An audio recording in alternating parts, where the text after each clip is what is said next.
What is up, everyone? Episode 2 of the Burnt Rubber Racing podcast. Zach and I are coming to you live here on this Thursday evening. Thank you for joining us, those of you watching along on Twitter and YouTube. Zach, how is it going, my man? Going great. Ready for another weekend of racing at a great track. Yeah, it should be a fun one this week. We got Homestead, Miami, as we're staying in Florida. Hey, you can look at it any way you want, but I think NASCAR are doing the right thing here. It's starting off the season, sticking in the Sunshine State where they can, have some fans and do it right. A Siri is barking at me here. That's weird. Okay. Well, What about interesting start to this one. Yeah, I know. It wants to jump in there. So episode 2, in case you guys have not heard, the Burnt Rubber Racing podcast is officially available on Apple Podcasts and Spotify. Please download, rate, subscribe. We appreciate it. We're just getting started here, and we're looking forward to doing this here weekly show. And I know we're already talking about lining up a few guests in the coming weeks, so it should be a lot of fun. Excited to talk racing here tonight. Zach, we had a wild Daytona road course race last week. You know, it kind of started a little mellow, and then it got interesting. So we're going to get into that.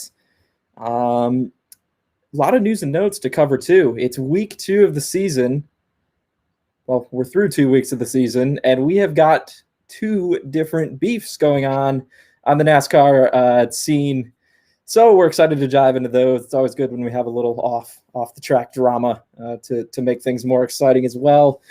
Denny Hamlin involved in one of them, so a little tease there. And then we got Chip Ganassi. He's in a little hot water. We'll talk about that a little bit. Got to talk a little Ty Gibbs after that big Xfinity race win in his first Xfinity start last week at the road course. And then we'll dive into the Homestead race here this weekend, the Dixie Vodka 400. We'll talk some DFS, some monkey knife fights, some betting. We got it all lined up. And before we dive in, Burnt Rubber Racing Podcast, the show itself is on Twitter at Burnt Rub Racing. Please go follow. We'll be chopping up some different segments of the show and throwing it out there so you can take it in video-wise and see our lovely faces. Throwing some NASCAR news out there from time to time. I'm sure it'll retweet Zach and I when we say something useful on our Twitters, at ZT McAdoo, at Hangtime Sports if you really want to follow me. Yeah, let's dive into it. Daytona road course recap. That's first up. Chase Elliott, we talked about it on last week's show. He was the big favorite, Zach. He started off that race strong from the pole. He was leading all the way in the early going. He won stage 1. I mean, did you think anyone else had a shot at winning this race after he basically dominated what the first – I know the stages are short because it's the road course, but it was his race in the early going. Yeah, I thought he was going to win after he got the stage 1 victory. I was like, yeah, this is over. Why even watch the rest? I honestly almost fell asleep in the first 5 laps of the race. It was getting that bad. But, yeah, I thought Chase Elliott was going to just drive away to victory, it seemed like, after what, was it 14 laps for the first stage? Yeah, something like that. It was 16, 18, and then. Yep. I mean, plus 150 odds were on Chase Elliott when we did the show last week to win the race. And having won 4 straight road course points races coming into the Daytona road course, having won there last year, pretty dominant fashion, was in position to win the Busch Clash before that last lap wreck that kind of handed Kyle Busch the victory there. It was fair to, think that he was going to pull it out again after the strong start, starting from the pole. He couldn't have had a much better setup. So he wins stage 1. Then we had Ross Chastain, who, for those of you who read Zach's DFS article last week, we were a little concerned about Chastain on the road course. he was a stay away, and he wrecked out early in stage 2, took a hard hit into the wall. Zach, I guess, are you concerned with Chastain going forward, like as soon as this week at Homestead, or was this just, kind of something that you weren't sure about the road course, and this is going to be something we have to watch with him at road courses here going forward this year, probably as well? No, I thought he did fine at the road course. It's just he got into a little bit of trouble with another driver that it looked like he got a little tap from Ryan Blaney, and that's why he got taken. He was taken out. I'm just gonna flat out say it, but I honestly Okay. I think Chastain rebounds this week. All right, so you did pose the question in the show rundown. Did Ryan Blaney take him out? And I guess you answered your own question right there. I really can't argue against it. I basically saw what you saw. Overall, I guess my question then would be, you were impressed with Chastain as opposed to your expectations coming into the race, not being certain how he would do from a DFS standpoint. You thought he ran well? Yeah. Until getting taken out. I don't remember where he started, but I think he was in the teens when he got taken out. So he wasn't in the teens. I don't remember where he started though. So as far as DFS points, I can't really because he did finish well in the 500 if I remember correctly. So that would have messed up his starting position going for the road course. Let me just pull up last week's grid here and see what I can find on his starting position. While I'm doing that, stage 2, again, it was kind of slow rolling, I guess, compared to the end of this race, which we'll get to here in a second. Anything else that jumped out to you from that stage, aside from that interesting wreck and Denny Hamlin ultimately going on to win the stage, his 3rd stage win of the year? No, nothing really besides Hamlin looks like he's the class of the field like he did last year before the COVID break, I think. Yeah, that's definitely fair enough. Chastain, where are we at here?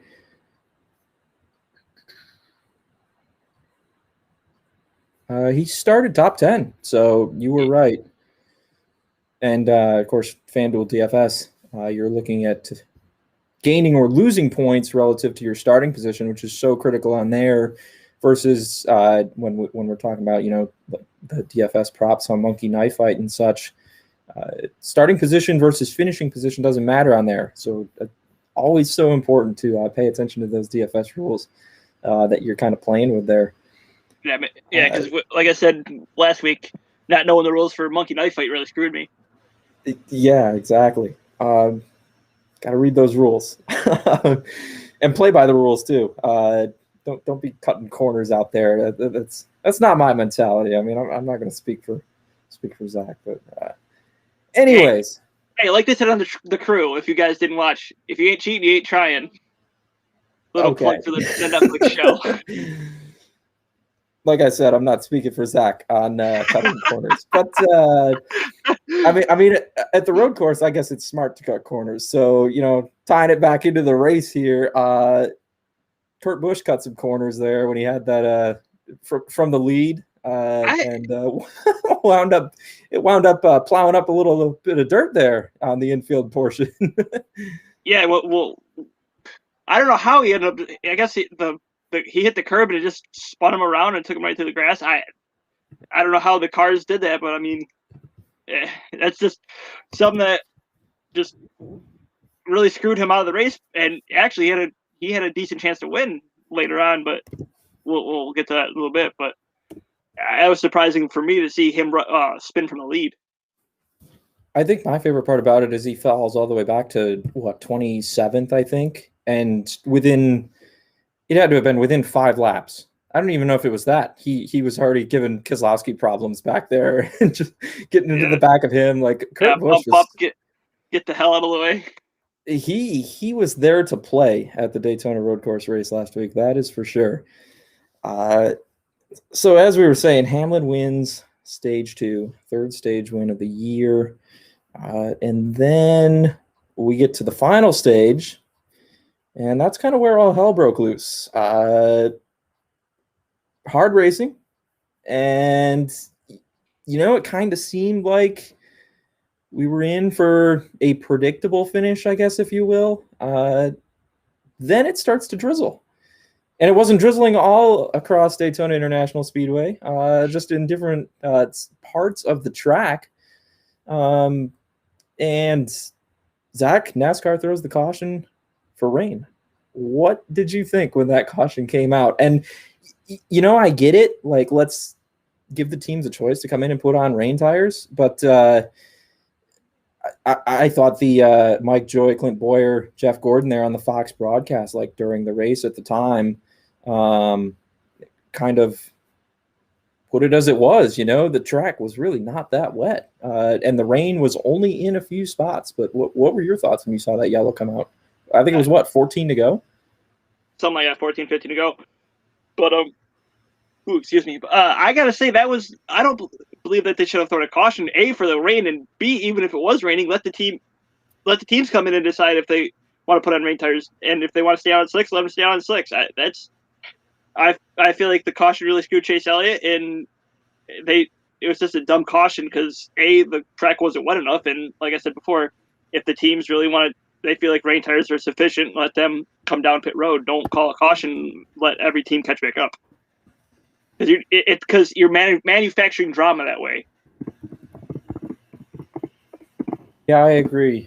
And, that's kind of why NASCAR put in the different stages and stuff, the competition cautions, if you will, to bunch up the field. I get it. It definitely makes for more incentive during the race. It was interesting that came out. And I think as the fan in me, while I get the argument against it, I was kind of excited because Elliott and Christopher Bell was going to be one of them who won the race. It was just a matter of whether or not Elliott had trouble, I guess, in the last 15 laps or so from the lead at that point. Fan of me was kind of excited to see it come out and be like, okay, who's going to come in and get these tires? And I think for me, the shock was how many guys did, especially guys running up front like Elliott, who we talked about it last week. We talked about it in the dominance here this week in winning the first stage for Elliott. There's no better road racer in NASCAR. A little curious there as to the decision to have him come in and get rain tires when I think it's stating the obvious that if the track is not that wet, you'd rather have regular tires than rain tires on a dry track. I don't think it even came in for rain tires. I think we all just went to slicks. So it was just a regular caution, not even that they put on rain tires. Like NASCAR said, yeah, here you go, it's raining. But they were just all like, yeah, it's not even wet enough. Why you're gonna ruin the tire before anything else? So what's the point in putting them on? So he kind of screwed himself by going in and getting the slicks, I guess, because he was from the lead and he lost it and got sent back. Yeah, I didn't really understand the pitting from the lead. For him, I get it. Maybe some of the other guys coming in who aren't running out front just to be on the safe side. If you think the weather's going to get worse, Elliott, I didn't get it. And he almost raced his. If you go back to the Busch Clash, he didn't. He stayed out, and Blaney was able to catch him and pass him. So that's probably what they were thinking. So it makes sense, but at the same time, there's more cars here than there was at the Busch Clash. Yeah, fair. And he almost, raced his way back to the front and won the race. He was coming, got spun around by Corey LaJoie, and then spun Corey LaJoie around. They kind of went back and forth there in that last stage. And we'll have to get into that a little bit later. Chase Elliott might have had the best save though that I have ever seen. I was just about to say he had a great save there in the final stage. I don't know how he kept that car away from wrecking himself or hitting the sign that he avoided. It's just a great save. I don't know if I'd put it the best. I think I've seen better, but just an amazing save by Elliott. Probably the best save of the year. Easily the best save of the year, and of course we're only 2 races in, but man, that was something else. I do not know how he avoided the signage there. If you go back and for those of you who missed it, running 4 wide, I think it was, which is risky in its own right, no matter where you are on the track. But then nearly getting bumped off. 4 wide. Huh? 4 wide in a place you can't do 4 wide. Yeah, on the infield of the Daytona road course, that's not going to work out that well. So Elliott comes up short, wild ending to the race. Another first-time winner, Christopher Bell. He gets it done. 3.5 seconds down, I think he was, when he finally got by Kurt Busch for second. Joey Logano out in the lead, just as he was in the Daytona 500. And again, he's going to come up really just a lap short as Bell pulls off the pass as they came to the white. It was pretty amazing, I think, for me to watch him run Logano down as quick as he did. I don't know if you saw that coming, but I mean, the be-all end-all is Logano's brakes are hot, and that really slowed him down, hampered him toward the end of this race. And Bell, one of the fastest cars all day. Kudos to him. Yeah, honestly, when Bell got around Busch with 5 laps to go, I was like, "There's no way he's catching him." Logano's gone. It's obvious clean air is the king here. And then, sure enough, with 3 laps to go, he's only half a second back. It's like, okay, you can catch him now.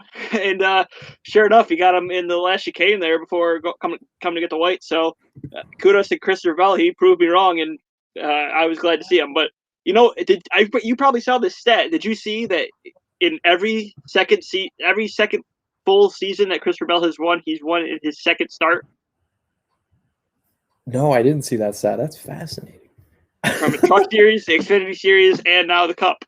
So, I mean, that's amazing, just like that consistency. Man, and that's definitely consistency that he I don't think he was necessarily planning. That's hard to do. I think for me, just of all the places that I would have expected Christopher Bell to get his first win, the Daytona road course is like the last one of them. Like any road course, I would have said there's no way in my mind I would have picked him at a road course. For a family, like my brother and dad both and I all do like a little like pool for this, and none of us picked Christopher Bell. That's how like much of an anomaly it was for us. Did anyone pick Christopher Bell though? Like, if anyone had Christopher Bell to win this race, some guy did on FanDuel. FanDuel Sportsbook posted it. Oh, my goodness. I can bring it up. I don't even know what his odds were. That's how much he was on my radar. I can't remember. I want to say it was 66 to 1. I'll look it up right now. Wow. So that would mean two first-time winners. Michael McDowell was 66 to 1 to win the 500. And so if you had either of the winners here in these first 2 races of the NASCAR season, you made out pretty good. If you picked them out of the hat and had them as your bet. He had 51 odds on FanDuel, but that's still amazing odds to win from 50 to 1. Yeah, absolutely. I mean, again, Elliott's so dominant on these road courses. Martin Truex Jr. in his own JGR garage. Like, he's probably the next road racer that I would be putting money on to win at a track like the Daytona road course. But Christopher Bell gets it done. He wasn't the only one from Joe Gibbs Racing who had himself a weekend. Zach, you caught that Xfinity Series race on Saturday, I hope. Young Ty Gibbs, first ever Xfinity Series start. Grandson of Joe Gibbs, the owner of the team. And outduels Cindric down the stretch. Austin Cindric, defending series champ. Cindric had a banged-up car. Got into a bit of a mix-up earlier in the race. Still got all the way back to the front. That was more than AJ Allmendinger could say. Yeah, Ty Gibbs, man. Talk to me about him, because that was impressive for an 18-year-old in his first start in the series. Yeah, I like Bell. I was like, there's no way Ty Gibbs is winning this race going into the race, and because his first start in the National Series, he didn't start in the trucks yet. The only experience he had was ARCA cars, and the only time in ARCA, there's only like 2 competitive cars, and he was one of them. So he doesn't have much experience racing on other people unless he's lapping them. So, I mean, this is his first opportunity against real competition in a NASCAR sanctioned series, I'm pretty sure. And he just went out and raced probably his best race so far. Now, going back, though, let's go back to the end of the first stage. What was Allmendinger doing there? I will never know. That was the dumbest thing I've ever seen on a NASCAR track. Oh, okay, I shouldn't say dumbest. It's up there. You haven't won. Don't say dumbest, because you'll get yourself in trouble if you put dumbest, but we could say one of. No, because then, we're going to have people tweeting me saying, here's the dumbest thing. But, like, why? I don't understand it. Even if he passes you, live to fight another day. There's 2 other stages left. I don't know either. That one mystified me as well. At any rate, Ty Gibbs getting it done in his first start. Now here's the question for me: over or under half a win the rest of the year? Like, is he going to go out here and win another Xfinity race? Like, or this came out of nowhere. I don't know who came out of nowhere more this weekend: Christopher Bell in the Cup Series or Ty Gibbs in the Xfinity Series. I mean, what a start to the year, man! Like these upstart winners in these races. Yeah, because I think we both picked Cindric, I think, last week going on the road course. So I mean, it was only none of us were going to pick. I don't even think Gibbs is on like a dartboard, to be honest with you, out of top 20 to be picked to win. So I mean, he was out there. Yeah, it's quite the weekend for sure. At any rate, we're finally moving on from Daytona International Speedway. Finally is not coming out of me with a negative connotation, despite how that might have just sounded. I just got done doing leg day at the gym, and I'm a bit gassed. I think the owners are glad they're out of Daytona. Let's just put that out there because of all the red cars and whatnot. But, I mean, a fantastic 2 weeks from Daytona. So, who knows? Maybe we get the road course going forward. Hey, I tweeted at NASCAR with no shame after the Cup Series race to put the road course on the schedule full time. And, of course, that's something that we were talking about last week. The weekend that we just had would probably go a long way into determining whether or not they race here annually. Of course, it wasn't on the schedule last year, replaced the Watkins Glen race. Wasn't on the schedule this year, replacing Auto Club. California sucks. I mean, I don't know. Do you think, I guess, the 3 races that we had this weekend did enough to put the Daytona road course on the schedule permanently going forward? Like, is it going to have a scheduled race next year? What's your prediction on that? Because I was thoroughly entertained in the final stage of both races. The Xfinity was entertaining all the way through, thanks to Dinger's questionable decision there at the end of stage 1. The truck race didn't want to end on Friday. I mean, holy crap. Yeah. But as far as it being on the schedule, I don't know. Because you have to figure one track's going to lose a race, and who's that track going to be? Mm-hmm. I can't see any track losing a date. But if they do decide to take one off, I think it's going to be Michigan, only because they like the Pocono double. Yeah, that's fair. It'll be interesting, that's for sure. I would like to see it happen, but at the same time, you've already added road courses here onto the schedule this year, so it's a question of, are you going to want to keep that same high number going forward? Like, what is the feedback after this year with a lot of road racing? I don't think the scheduling changes we saw going into 2021 for this season are, like the end, like, and we're going to have permanent, that. Yeah. Right. I think this is a bit of an experimental year. You got a dirt race at Bristol, you got more road. And what's the feedback? How is the racing? You're going to have limited attendance probably for the most part. Unfortunately, at a lot of these tracks, all year is a possibility with the way things are going in some of these states. So I have no qualms with them changing things up. I know we already got your thoughts on the dirt race, so we'll have to see how that goes in a couple months. But again, I think that there's going to be more changes going forward here into next year as well.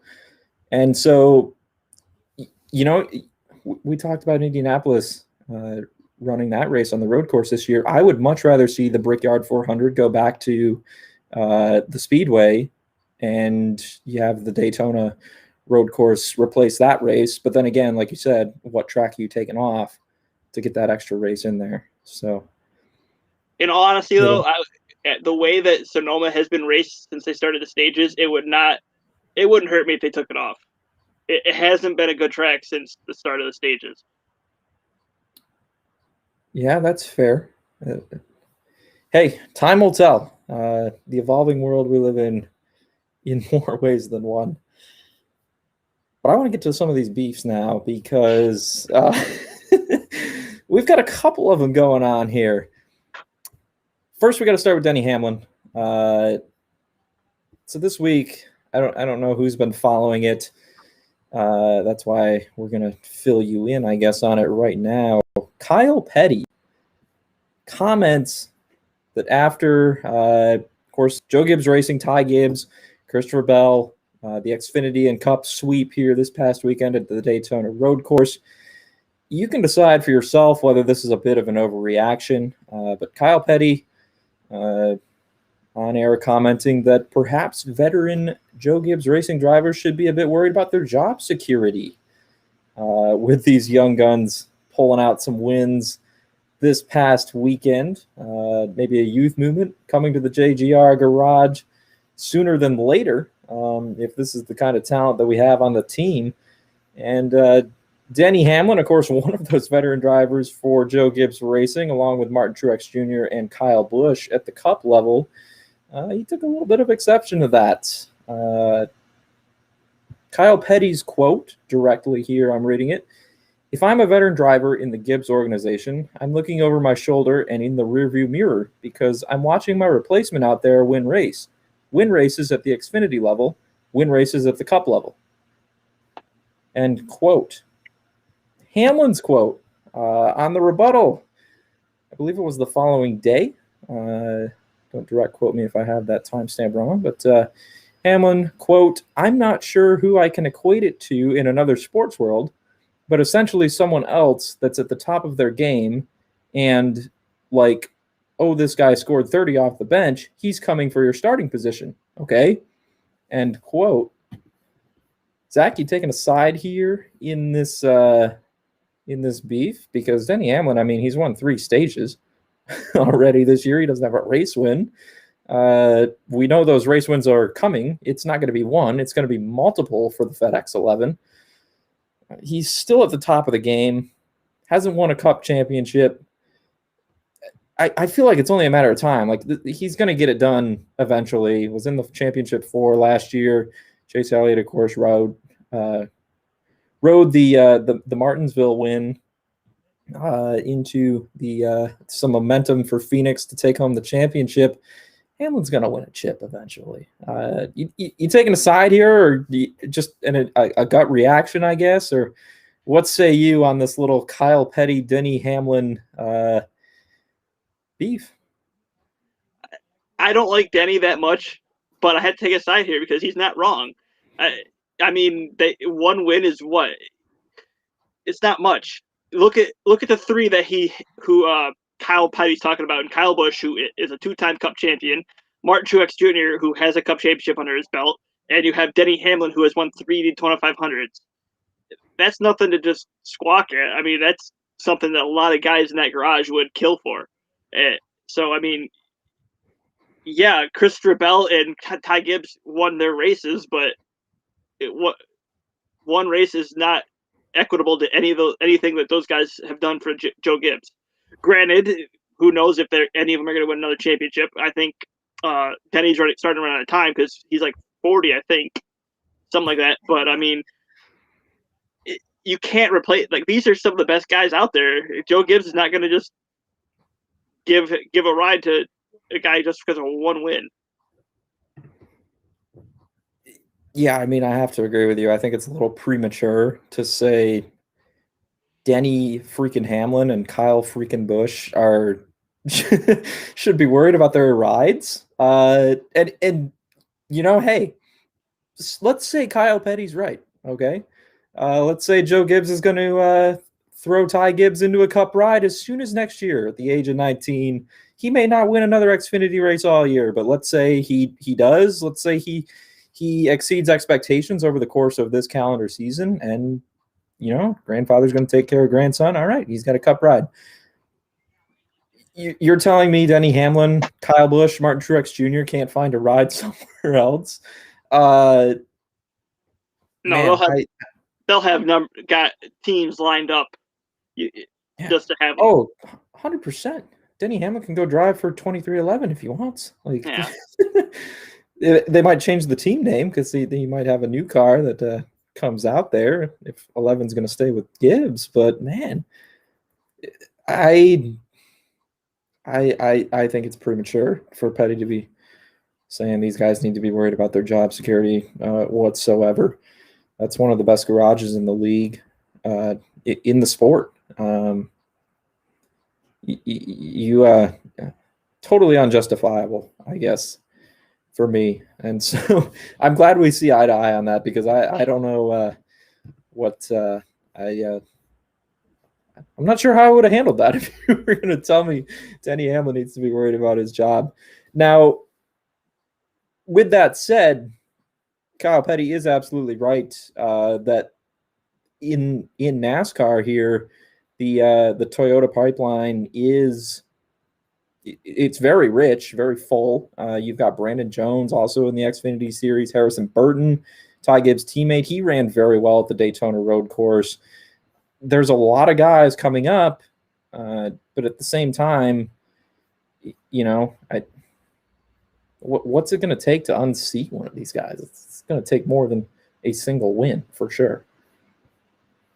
Yeah, it's going to be tough to unseat any of those guys. And I think Bell just cemented himself for another 2 or 3 years in that seat. So the only way that one of these Toyota guys gets up is either with 2311 or with an underfunded team, just to try to get some seat time in Cup. Because where else are they going to get it from?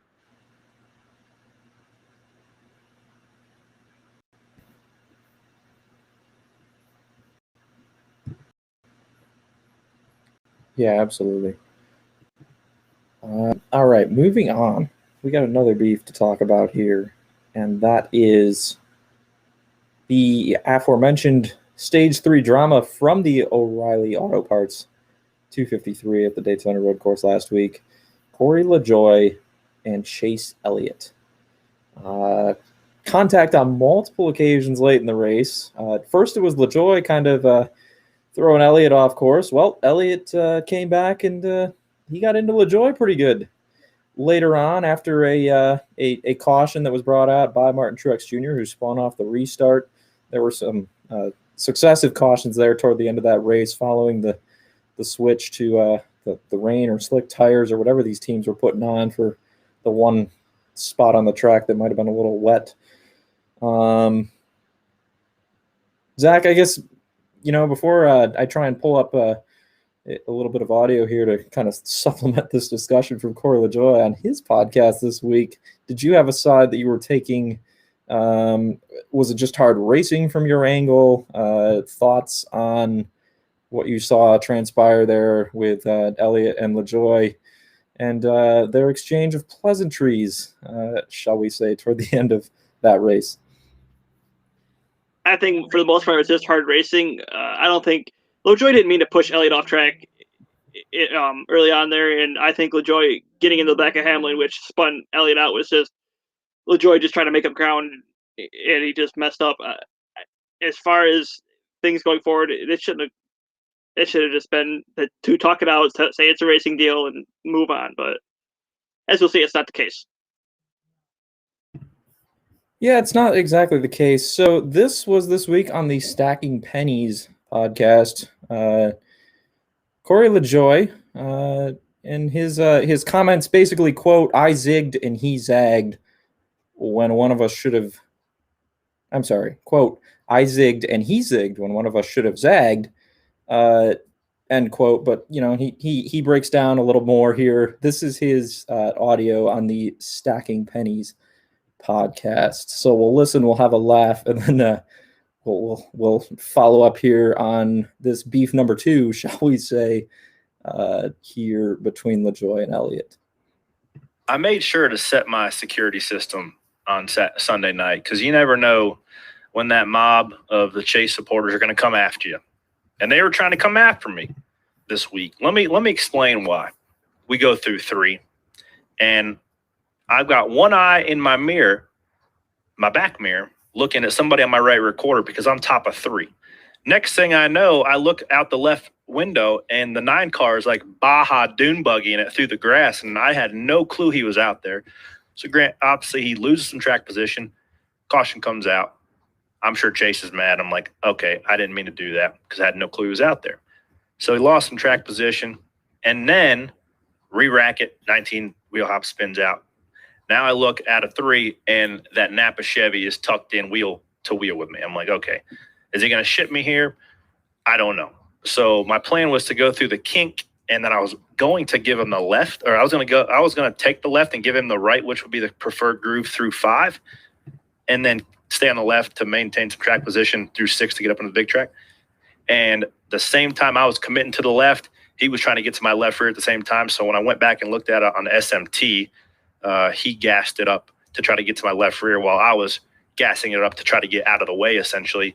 And he just ended up picking me up and shipping me into the left side barrier. So that was unfortunate to didn't end our day. We limped it around, but ended our day for any decent result. So that was unfortunate. What'd you see? It was funny how the 9 had some in-car cameras, and the signal must have got a little fuzzy when he happens to ship me into the weeds. So it was funny that did make the broadcast.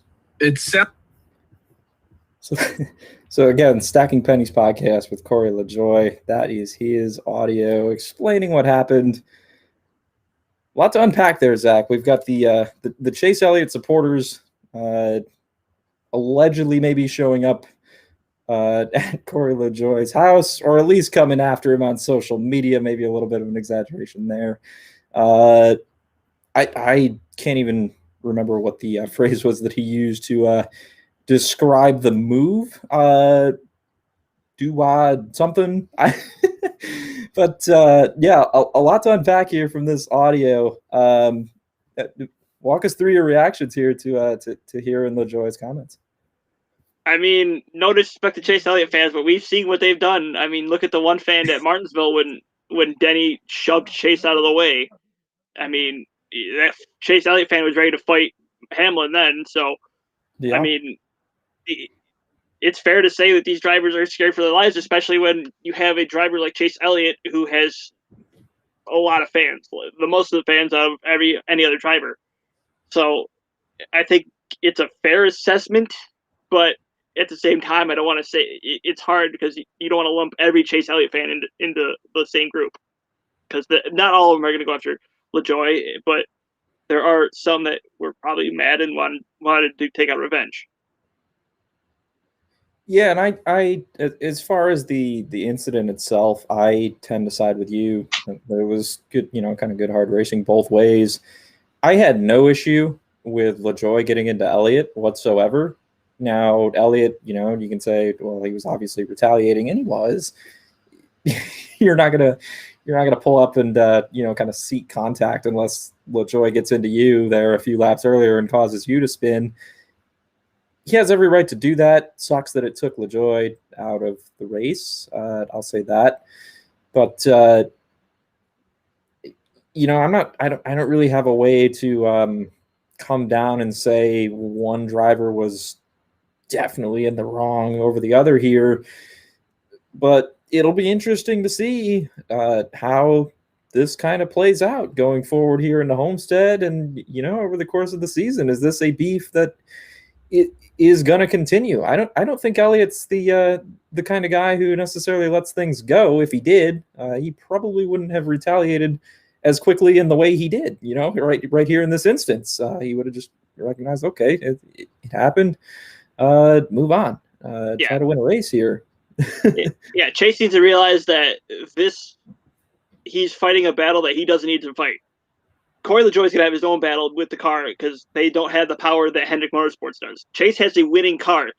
Corey LaJoie will probably be lucky to get a top 20.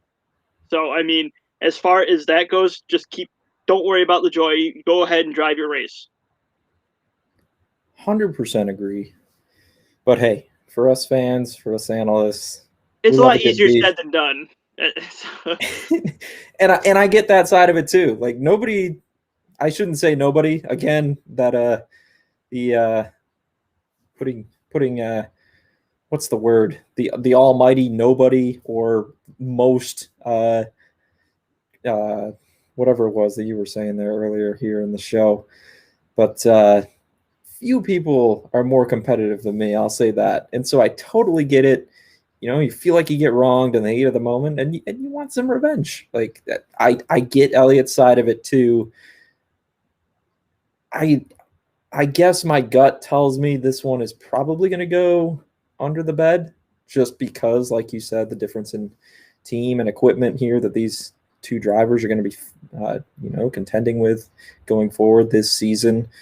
But with Elliott, there's a part of me that says maybe we have a little more coming. I don't know. It might take till the next road race. Who knows? But it'd be interesting to see how this one plays out going forward. And again, who doesn't love a good beef? We got two of them. Zach, which one did you find more compelling? I'm just curious. I gotta go with the LaJoie Elliott one only because it can happen on track. We will not see Kyle Petty get in another race car and try to wreck Hamlin. So Kyle Petty just needs to hang it up. Like I don't understand. He's not bad. He's actually, I think he's good, but I think like not those comments. Those comments are absurd. Yes, all analysts have a wrong take every now and then. Well, more so Stephen A. Smith and Skip Bayless, but that's another. Bayless. Can you imagine Skip Bayless talking NASCAR? Actually, can you imagine Stephen A. Smith talking NASCAR? Oh dear Lord, what did I get myself into? On that note, moving on quickly, Chip Ganassi fined and suspended for one race for bringing a guest into the pit area at Daytona International Speedway. This, of course, violating NASCAR virus protocols. Zach, I don't want to spend a lot of time on this because I just don't like talking about the virus in general. But anything you want to shed light on here with this? Is this going to be a huge deal this weekend for the Ganassi drivers to not have Chip around at the track for the race, or is this just kind of like a story that the media is running with because said virus is attached? Yeah, we'll go with the virus. It's only a thing because the virus is attached. But the drivers aren't going to care. I mean, they're going to race. They're going to race as hard as they can, no matter what. The other thing is, though, for the crew chiefs, if one of the drivers win, they won't get beat up by Chip Ganassi. Like when Larson won the one Michigan race, I forget who his crew chief was, but you just see Chip Ganassi just shaking the hell out of the crew chief. But as far as the actual news, it's only there because of the virus. Honestly, this could have been swept under the rug. No one would have cared. Yeah, I think I'm with you. The fine amount, for those curious, $30,000. Additionally, two Cup Series crew chiefs were fined $10,000 after their cars were found with one unsecured lug nut apiece in a post-race check Sunday evening following the Daytona road course. Those penalized Adam Stevens of the race-winning Christopher Bell, the number 20 for Joe Gibbs, and then Jeremy Bolins, fifth place crew chief of Brad Keselowski in the number 2 Penske Ford. So just a couple other fines there to note this week. What's funny about that is my brother came into my room and said, Christopher Bell cheated by having one lug nut off. It's like, it's one lug nut. Who cares? Like, why are you going to complain about one lug nut? He was down by over 3 seconds with single-digit laps to go. I don't think he cheated. Yeah, the one lug nut's not going to make a difference for speed. Yeah, well, no. But one lug nut and hot brakes, overheating brakes for Joey Logano, maybe, which is what we had. So I don't know. Maybe a little conspiracy there, Christopher Bell. Okay, on to hat on. on to this week's race, Homestead, Miami, the Dixie Vodka 400. Zach wrote the track overview, which, by the way, reminder, you can find all of our NASCAR articles this season at flurrysports.org. Click on the NASCAR section of the site, and you'll have them all listed for you there. Zach, I thought it was interesting in the article you mentioned first time since 1996, I believe, right, that the Truck Series is not going to run at Homestead this year. Only the Xfinity and Cup in action this weekend. It's also the earliest on the calendar that NASCAR has ever run at Homestead, Miami. Of course, the championship race used to be run here every year up until last year, since 2002. And now NASCAR has moved it to Phoenix. Anything else you want to jump on here as far as the speedway goes? And then I'll kind of go into some other handicapping info for the track that I have on hand here. Yeah, I mean, this is one of my favorite tracks because I love when you have tracks that just disintegrate the tires. Like, it's not to the point of, Fontana's going to change, so this won't be age well, but Atlanta, like, that's, you remember last year on the Fox broadcast, Larry McGrath just had the cheese grater on the tire, and I mean, it's going to be not to that point, but it's going to be almost as bad as that because tires matter here. Yeah, Atlanta and Miami are quite alike in that those tires are going to be worn by the end of the race. So it'll be a fun one as always this weekend, no doubt. Looking at some other handicapping information before we get into some picks talk, some DFS for the Dixie Vodka 400, Homestead, Miami Speedway.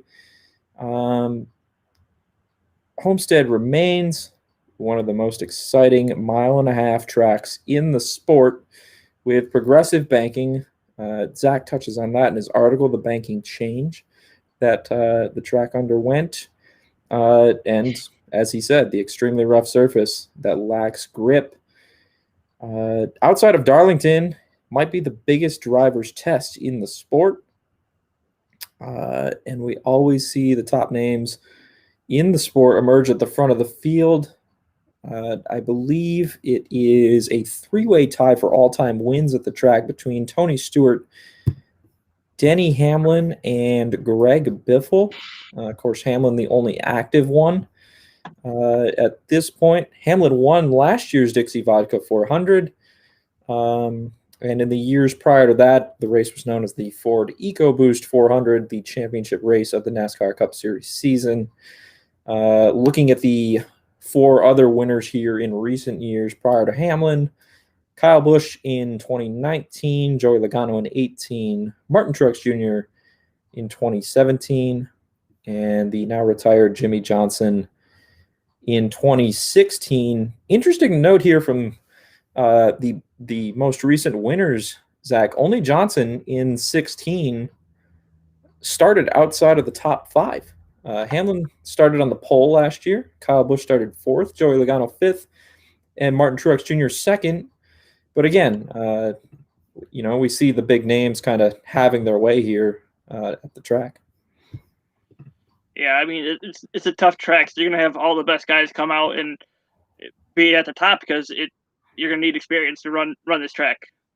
So, I mean, you're going to see the Hamlins, the Harvicks, the Bushes. So this is not a race for the Bells. Well, shouldn't say not the Bells, but any of the rookies, Briscoe and Alfredo.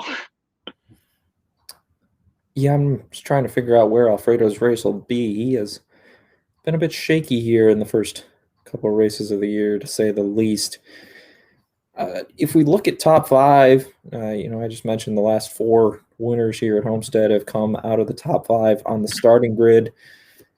This year's Dixie Vodka 400 starting grid: Denny Hamlin on the pole, Joey Logano, Christopher Bell, Kevin Harvick, Kurt Busch are the top 5. McDowell starting 6th. Brad Keselowski 7th. Ryan Preece 8th. Martin Truex Jr. 9th. And Cole Custer starting in 10th. So you've got 3 Joe Gibbs cars starting in the top 10 and 2 Stuart Haas and 2 Team Penske.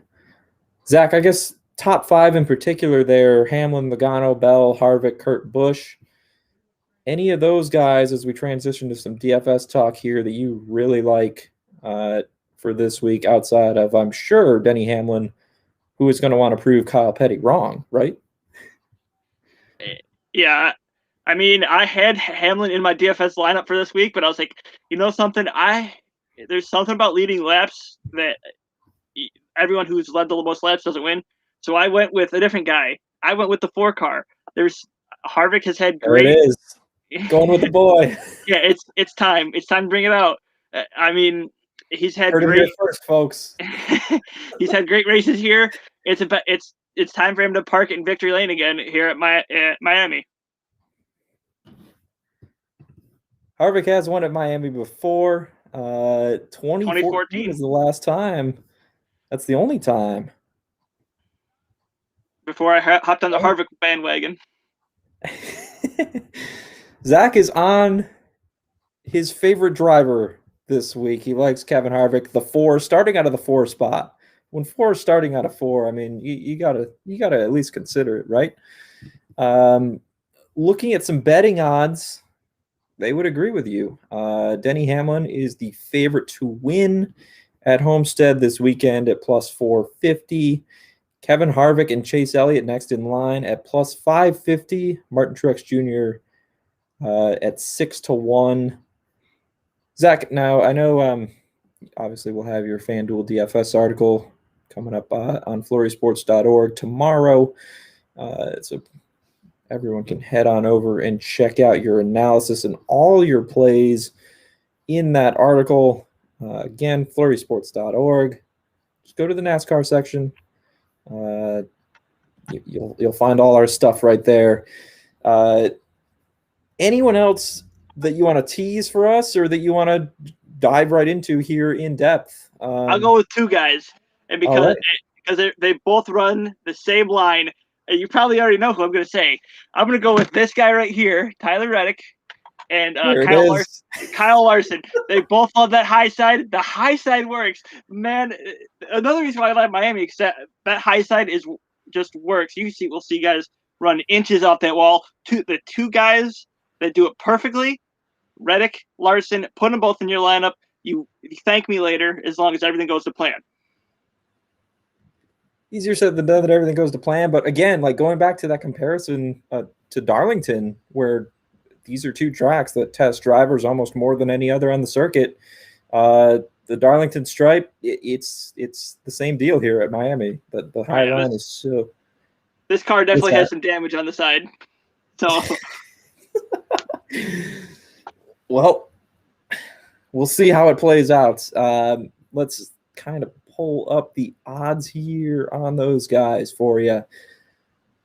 So Tyler Reddick, 40-1 on the betting sphere. That good enough for you to take a shot on him to win the race, Zach? I mean, look at the first 2 weeks. I mean, at this point, anything can happen. So 40-1, we've seen worse odds win, so why not? Yeah, we saw worse odds win here the last 2 weeks, that's for sure. And Kyle Larson is at 11-1. I mentioned the top 4 there previously. Kyle Busch is 8-1. Logano 10-1, and Larson has the 7th shortest odds at 11-1. Keselowski 12-1. Ryan Blaney 14-1. Those are the 9 drivers with odds shorter than 20-1. Actually, 25-1 would be next with Alex Bowman. So Tyler Reddick, Kyle Larson, Kevin Harvick. Those are your drivers that we're looking at in DFS. Zach's going to have more plays in his FanDuel DFS article. You can check out ahead of the Dixie Vodka 400. Set those lineups. Go win some money playing DFS. I'm not done with Tyler Reddick, though. And you're probably thinking I'm going to bust on you here because he's the guy you're waiting on to break through. I'm actually excited to see him run this week, and I'm glad you brought him up. Read an article earlier today. We've had a first-time winner in each of the first 2 races here this season, and it was basically making the case for Tyler Reddick to be Week 3's potential first-time winner. And I loved what I read, so I am totally on board with riding the number 8 here this week. I think look at him. Of course, I'll dive into it more in the betting article. But looking at him for a top 10, we'll dive into those odds a little bit, looking at him in matchups. This is a race where I want to get involved with the 8 myself. So I am all on board. We think alike. Haven't made a decision on who I'm actually going to roll with, I guess, is my race winner pick. For you, I'm assuming that's Harvick. Like, of any of those guys, you're going to take Harvick to win at plus 550. I'm between Harvick and Larson right now, but Okay. I want to lean towards Larson only because he can run the high side better than Harvick. Harvick wins if he can control the tires. What I mean by that is the tire wear. If you go back and watch Atlanta, he was the best at doing it, and that's why he won. If he can do that, I don't see a driver that can beat him. It's all about controlling the tire wear. Yeah, speaking of Harvick, he ran well last week. We were a little concerned about him going in. Ever a time to prove me wrong with my driver where I decide not go against him, don't pick him, and then sure enough, top 10. Like, son of a, can't win. Yeah, finished 6th, and we weren't sure he had the road course quite down yet. So kudos to him for that result. I mean, you gotta love him this week at Miami. If last year was any indication, Denny Hamlin and Kevin Harvick are going to be the two powerhouse team drivers to break through with a win first. Like those guys were dominant over the course of last season. So with no practice, eye on both. With no practice, you'd expect these two to be top of the board every week. So yeah, and we're dealing with that again, obviously this year, where there's no practice, no qualifying, except for 8 races. So I mean. As far as do you off the top of your head have each of those like tracks where the qualifying is happening? Bristol Dirt. Is the 500 already happened? The Bristol Dirt, the road court, the Coda, Coke 600, Road America, Indy Road Course. I want to say Nashville. There's two others I'm missing. So basically, essentially, we're looking at the kind of the marquee races of the schedule. Southern 500, perhaps? Maybe. Yeah. And then it's all the new tracks and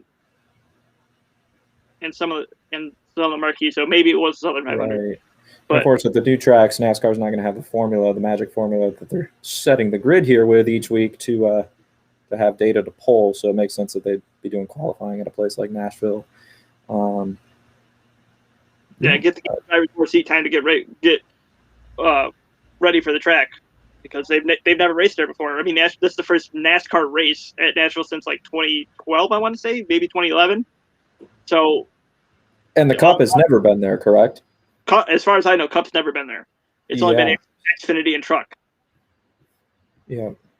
So, hey, I'm excited for that race. I was too. I was looking at tickets to go until I found out they're $140, and I was like, ooh, a little bit too much. Yeah, things are pricey this day and age.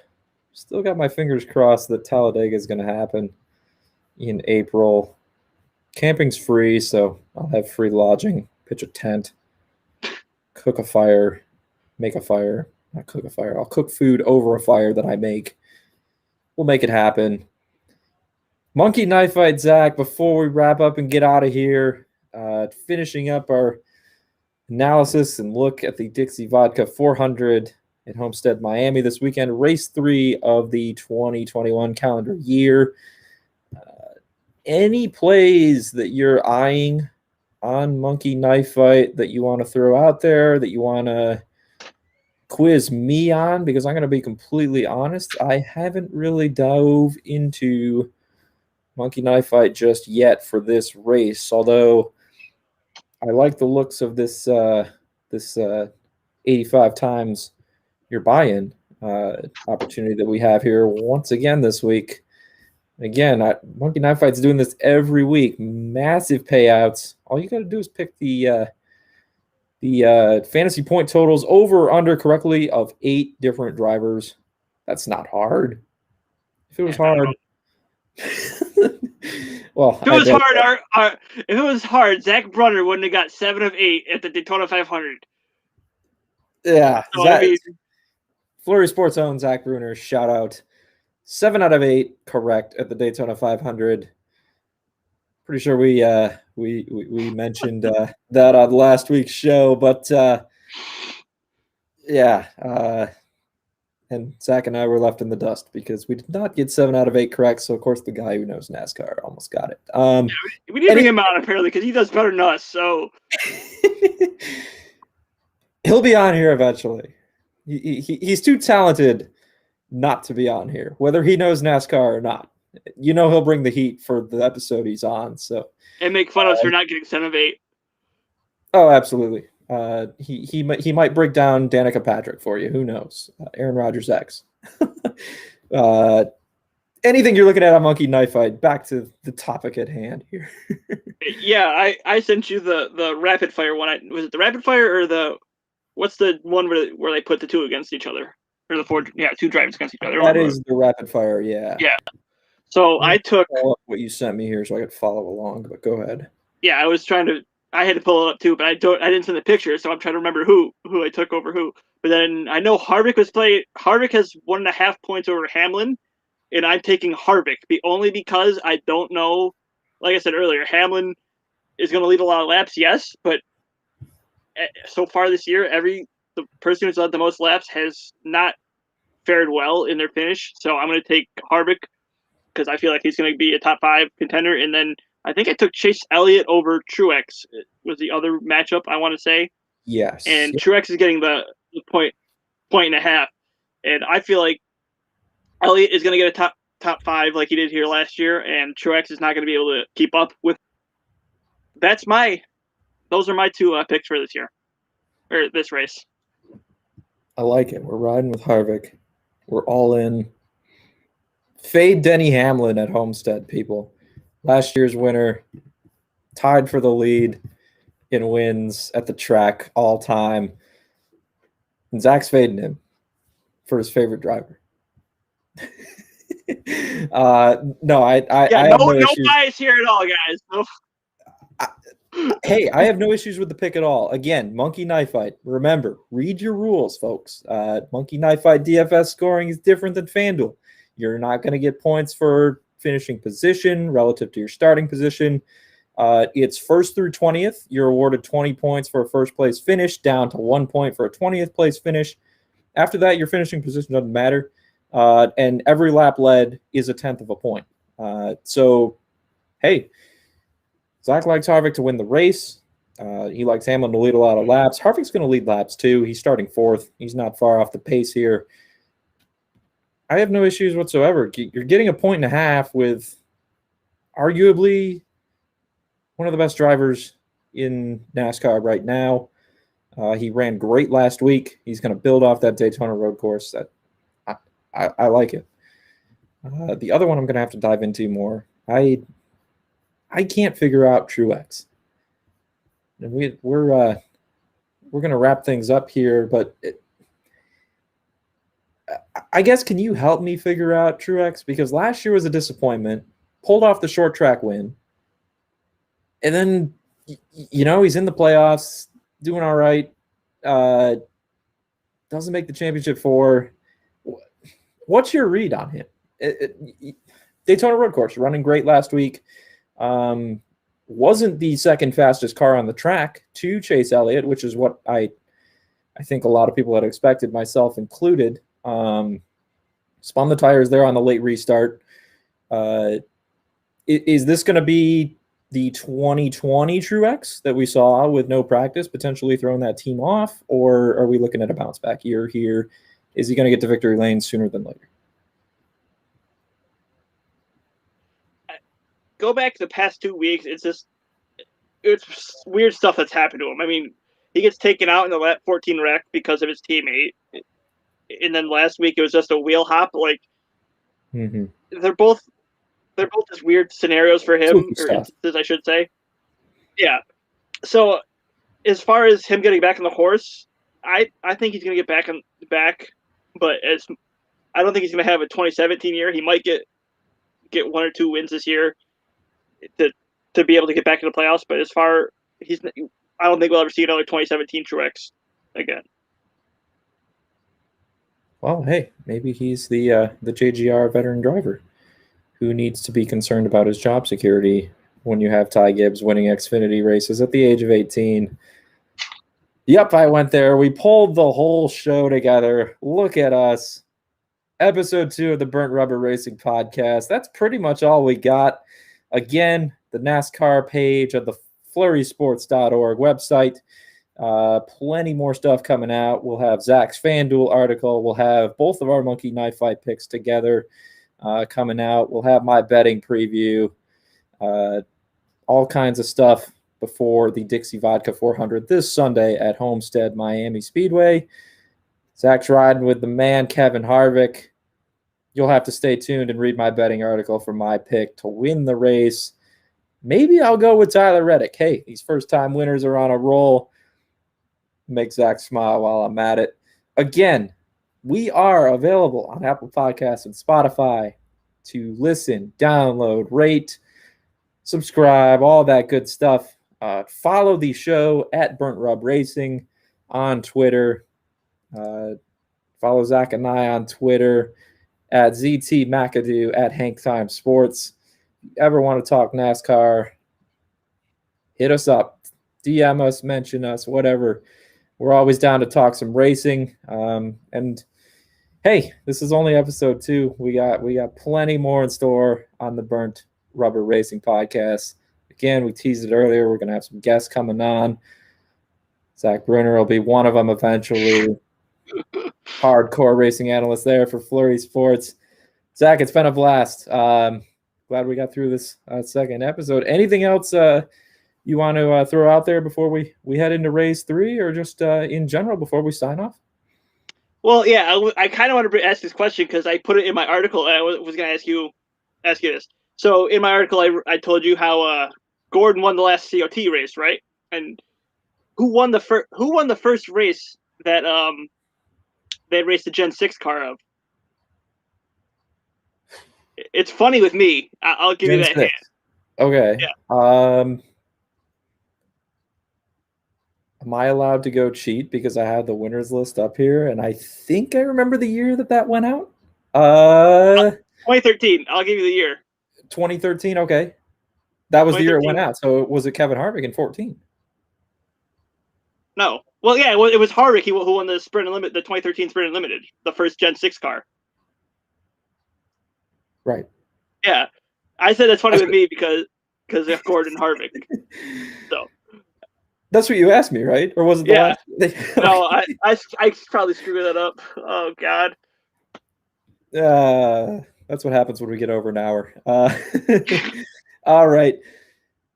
Enjoy the race this weekend, folks. Good luck with your picks.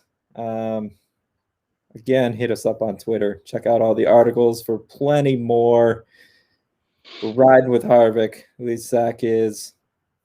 I might ride with Reddick. I don't know. Hey, it's been fun. Thanks, Zach, for joining me. And we will get this chopped up and out to everyone. Have a good night. Yeah, you too, man.